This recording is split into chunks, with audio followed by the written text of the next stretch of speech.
il a cité des diplômes et tout. Et il dit qu'il a occupé la France, non? Pendant la Deuxième Guerre mondiale. J'ai dit, mais qu'est-ce qu'il raconte? Berthollet a dit, il dit que tout l'or du Burkina va en France. C'est fou, quoi. Il ne sait même pas c'est quelle entreprise Orifère exploite l'or au Burkina depuis qu'il n'en sait rien. Est-ce que tu connais les Congolais? Si un va te marmailler, et quand il va pour finir, là où moi j'ai compris en même temps d'où il venait, quand il a commencé à parler de ses dieux et tout ça, en même temps, j'ai remarqué, c'est là que j'ai vu en fait son nom de profil, Kibangu, si vous connaissez, je sais pas si vous connaissez Simon Kibangu. C'est un monsieur qui dans le Zaïre colonial des Belges là, c'est un monsieur qui a commencé à faire des guérisons, qui dit qu'il a eu des pouvoirs de Jésus et tout ça, et a fondé, finalement on l'a jugé, on l'a emprisonné pendant des dizaines d'années, il est mort en prison, mais son mouvement a continué sans lui, c'est devenu l'église kibanguiste, qui est très, très populaire, très répandue au Congo démocratique là-bas. Donc, ça, dès qu'il a commencé à dire ces trucs prophétiques et qui n'ont pas de sens là, son nom de profil, ça a fait tilt dans ma tête. J'ai dit, bon, ok, c'est bon là. Voilà. C'est les moraux comme ça. Moi, je n'avais pas vu. C'est là ça m'a échappé. Moi, c'est quand il pensait qu'il était sur LinkedIn ici. Quand on te dit de venir parler du Burkina, tu nous dis que toi, tu es un docteur en chimie nucléaire. C'est notre problème. Il dit tout a commencé en RDC. Oui, mais c'est ça qui enseigne en France. Toi, il faut enseigner les petits. La RDC, c'est le centre du monde. Et tout. Il dit c'est le centre du monde. Oui. Mais pourquoi IB n'est pas né en RDC alors? Pourquoi le combat n'a pas commencé en RDC? C'est ce que je voulais le demander. Ça devait commencer là-bas. Ah bon, mais tout ce qu'il dit, c'est tellement faux. Là, il explique que c'est l'Afrique qui enrichit la France, sans dire quelle société qui permet d'enrichir la France. Et puis, là, en France, il n'est pas capable de lire le budget de la France. Moi, c'est pas quelqu'un qui se dit économiste, il doit être capable de lire au moins le budget de la France, de voir où est-ce que les sources d'argent viennent, qu'il me montre dans le budget de la France, où est-ce que la France puise sur cet argent en Afrique pour s'enrichir. Il n'y en a pas. Non, mais c'est quand même... Et puis, quand en France... Tu parles à un PH, c'est un économiste. Oui, pire que ça, il est en France et il ne sait pas, c'est contemporain quand même la Deuxième Guerre mondiale, il ne sait pas que la France a été occupée par l'Allemagne, qui a eu la résistance, que des gens sont morts, les gens Moulin, qui a eu le gouvernement de Vichy, tout ça. Il dit l'Allemagne a essayé d'envahir la France. C'est que zéro culture générale, quoi. Et ça, des étudiants. Franchement. Ce qui me fait mal, Christo, c'est que je le connais. La dernière fois, il nous a fait ces mêmes raisonnements. On a tellement duré. Et c'est pour ça que je voulais lui prendre par des questions. Tu verras qu'il va être en boule. Tout à l'heure, quand je lui ai posé la question, il était en boule parce qu'il ne connaissait pas, je vous jure, qu'il ne connaissait pas la capitale du Burkina Faso.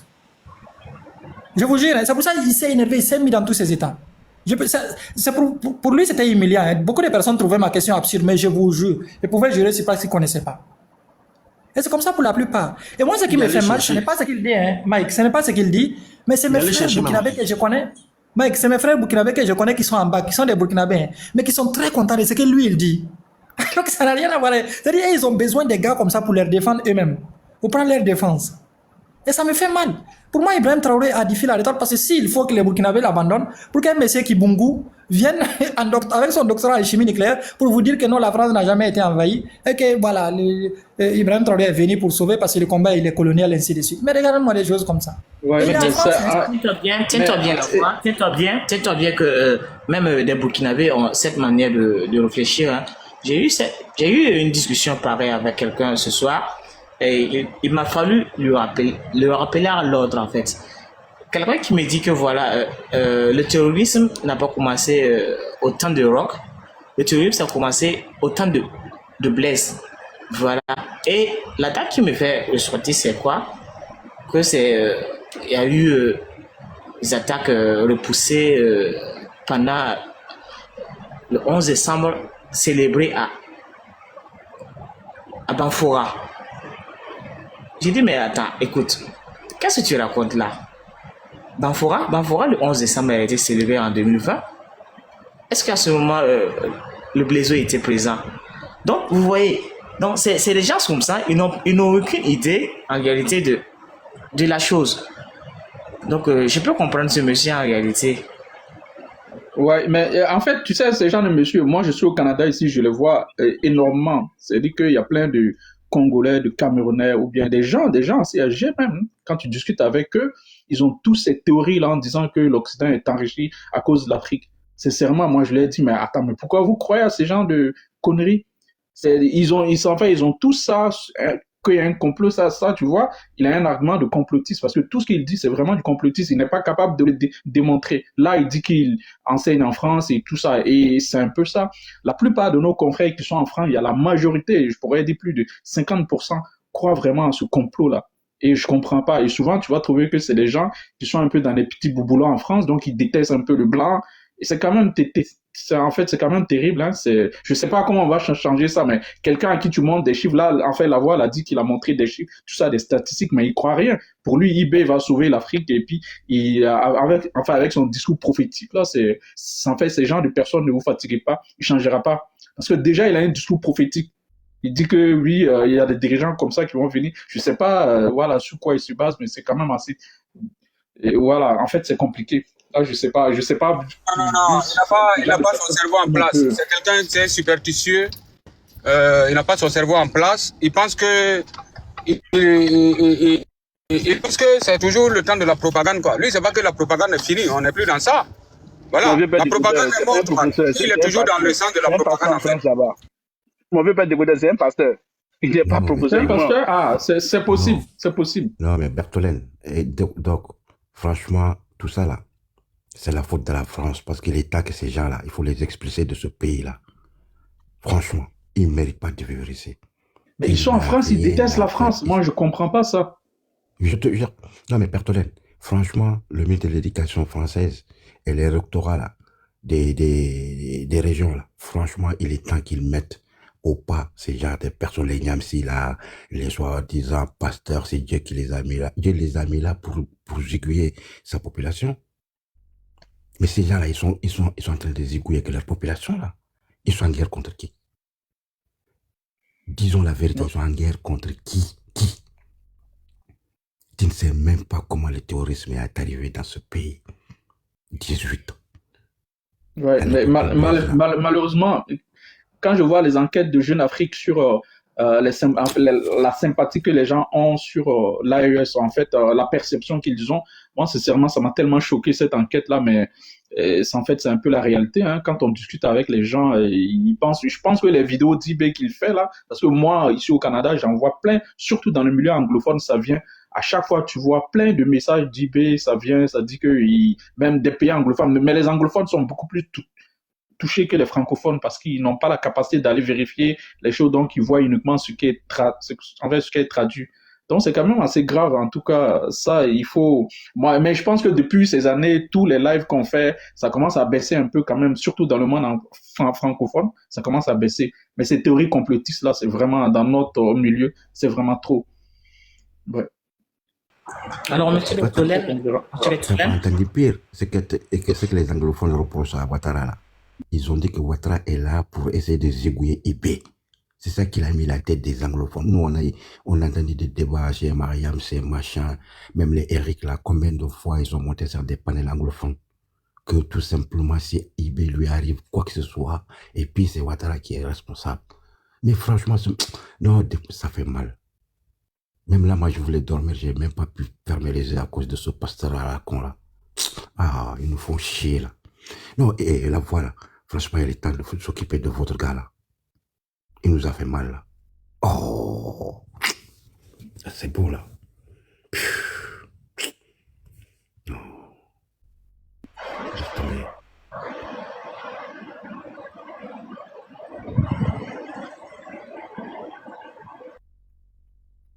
Ce que les statuts appellent l'effet bandwagon, je dis c'est conformisme qui fait que tout le monde a tendance à vouloir suivre parce qu'il y a de plus en plus de personnes présentes dans cet exercice. Et c'est pour ça qu'il ne faut pas te presser pour sonder, pour faire un jugement hâtif, parce que tu seras biaisé.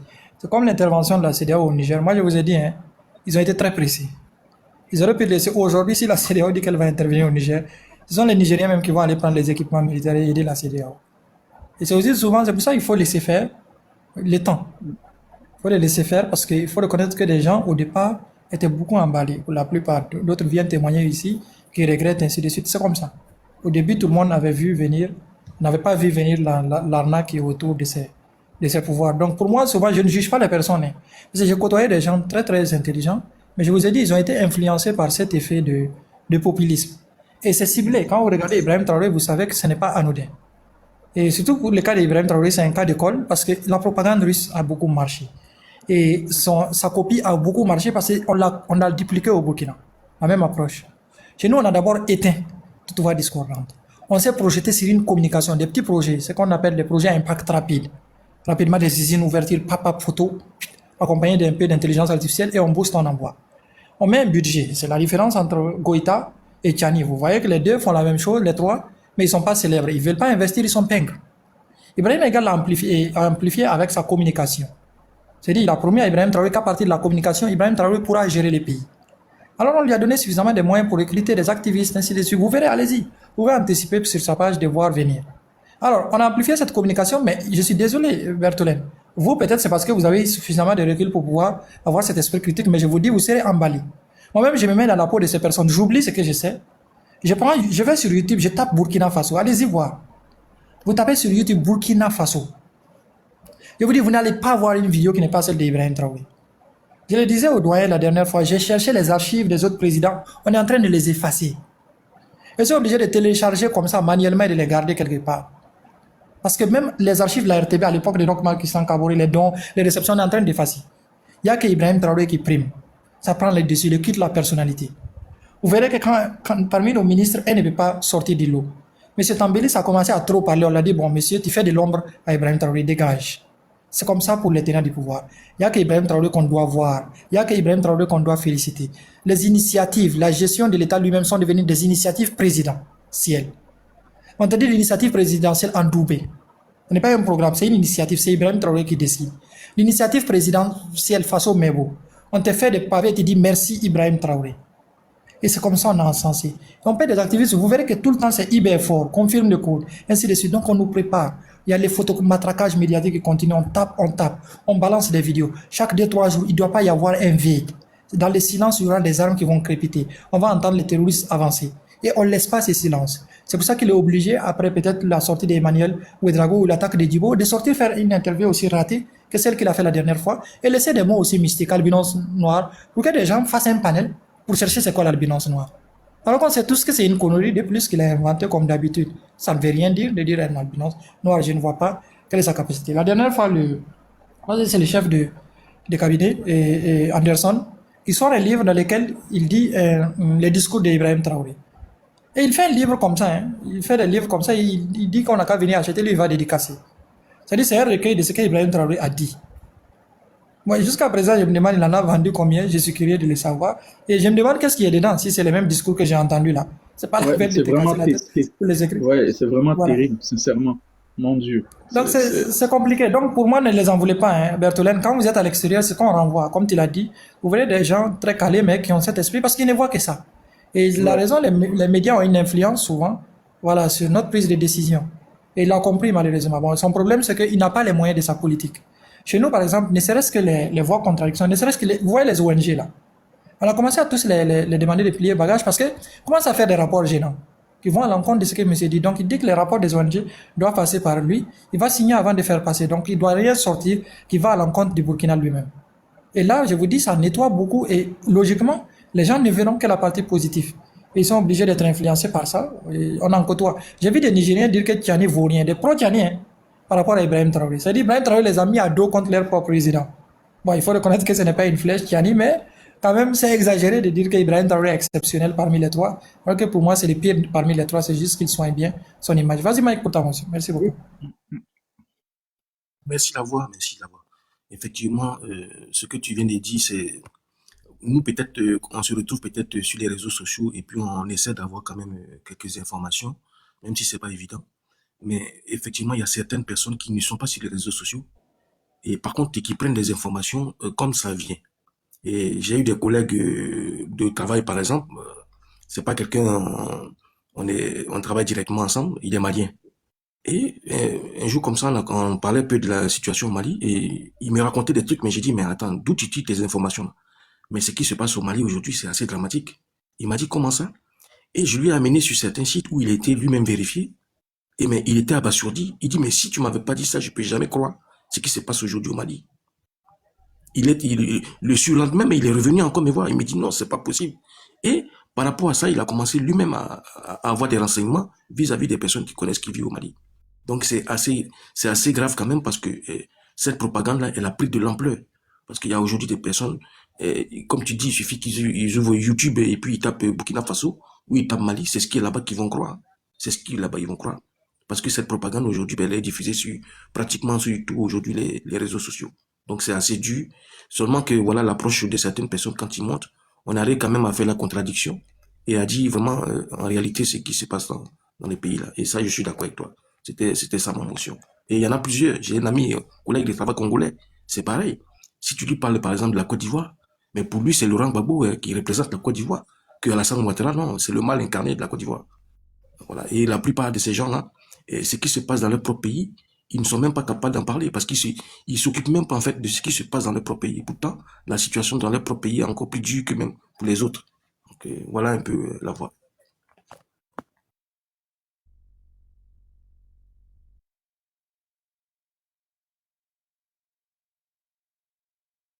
Non, mais Mike, ce que tu viens de dire à moi, tous les jours,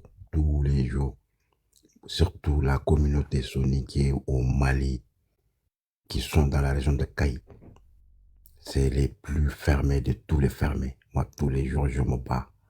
Moi, je leur dis les 4 vérités. Avant de parler sur le problème des autres pays, parlez de votre situation calamiteuse. Jamais ils font des panels pour critiquer cet incapable qui est à la tête de ce pays. C'est un incapable. Moi, je leur dis, il n'y a pas plus incapable que ce monsieur. Vous êtes tous des incapables. Moi, j'ai les biamas, moi. J'ai les biamas. Voilà. Même tout à l'heure, j'étais sur un panel. Il y a un jeune et puis un Sénégalais. Il me dit, ouais, regardez ce qu'a fait IB. J'ai dit, arrête. Il n'y a pas plus nul que ce mec-là. La souffrance que ces populations vivent, vous ne la savez pas. Il faut arrêter votre propagande. Moi, je monte sur des panels, là, chez les Congolais, les Black Queens, les Roro. La dernière fois, ça a été des insultes. Ça a été des insultes. Ouais, parce que tu parles d'Assimi. J'ai dit, il n'y a pas plus nul que lui. Il n'y a pas plus illettré que lui. Toi, tu es là, tu es parti, tu prends tes billets, puis tu es là, tu ouvres ta toucha là, et puis voilà, tu parles. Ferme ta gueule. Et je dis, non, c'est des gens là, laisse tomber. Moi, je les insulte partout. Moi, faut pas me voir comme ça. Moi, je me promène là. Là où il y a les problèmes, je suis là.